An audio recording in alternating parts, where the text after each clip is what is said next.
La Guyane passe au stade 3 de l'épidémie. Le Covid circule encore beaucoup. Conséquence, le second tour des municipales le 28 juin est reporté. À Marseille, en revanche, il est bien maintenu avec la justice qui s'en mêle. L'ouverture d'une enquête sur des soupçons de fraude aux procurations lors du premier tour dans les rangs de la candidate des Républicains, Martine Vassal.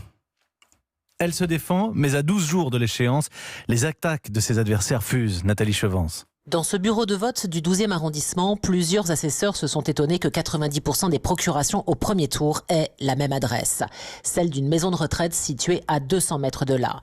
Cécile Vigne, candidate d'hiver droite sur une liste citoyenne, s'interroge. C'était étrange de voir arriver des responsables politiques ou administratifs des Républicains venir présenter les procurations pour le même EHPAD. Une 50aine de procurations. On s'est dit, tiens, c'est bizarre. Tous ces faits consignés dans les différents procès-verbaux, je pense qu'ils sont analysés par la justice et qui va déterminer les responsabilités des uns et des autres. Quant au député marseillais Jean-Luc Mélenchon, il en appelle à l'État, au préfet, pour garantir le scrutin et faire cesser les combines, dit-il. C'est tout à fait stupéfiant, cette histoire de procuration. C'est très nuisible à l'image de Marseille, parce que d'abord les Marseillais eux-mêmes se disent « Ah bon, alors ici tout le monde est élu avec des combines ». Dans l'avenir, il faudrait que le pouvoir procède ici à une opération de salubrité civique particulière. Il ne faut pas croire que les Marseillais sont fiers d'un spectacle pareil. Et pour sauver sa campagne, Martine Vassal, la candidate LR, suggère d'annuler toutes les procurations pour gagner à la loyale, dit-elle. Marseille, Nathalie Chevance, Europe 1.